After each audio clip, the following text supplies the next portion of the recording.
Hello mga mi! Ito yung dalawang snacks na natikman na ni Baby Iya, yung Milna Baby Biscuit in mixed fruits flavor and original flavor at itong Mamam Rice Rusks. Reviewin natin ito mga mi. Ito munang Milna Baby Biscuit ang tignan natin. Ang serving suggestion niya ay i-dissolve yung dalawang biscuit sa warm water or milk. Pero ang advice ng pedya ni Iya ay pakagat-kagatin siya ng biscuits para masanay siya sa solid na texture at matulungan tumigas yung gums niya so hindi na namin siya hinahalo sa tubig or gatas pag binibigay namin kay Iya. Ito pala yung ingredients niya. Meron siyang 15 vitamins and minerals, pati na rin AA, DHA, meron din itong calcium and iron. Ganito naman yung packaging niya sa loob.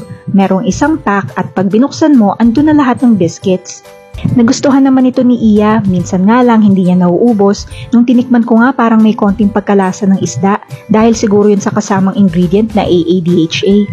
Tapos dahil nga biscuit siya, matagtag siya mga mi, marami talaga nahuhulog na crumbs. Pero ang kagandahan sa Milna ay mabilis talaga siyang mag-dissolve kaya hindi nakakatakot na makakos ng choke. Punta naman tayo sa Mamam. Banana flavor itong kinuha namin. Rice rusks siya, so compared sa biscuit ay hindi siya matagtag. Sabi dito ay wala siyang added na wheat, milk, nuts or eggs, so okay ito para sa may mga allergies dito.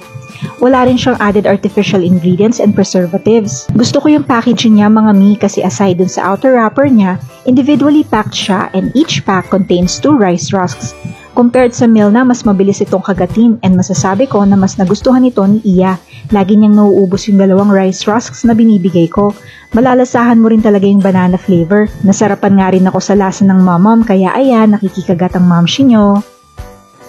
Ayun lang mga mi!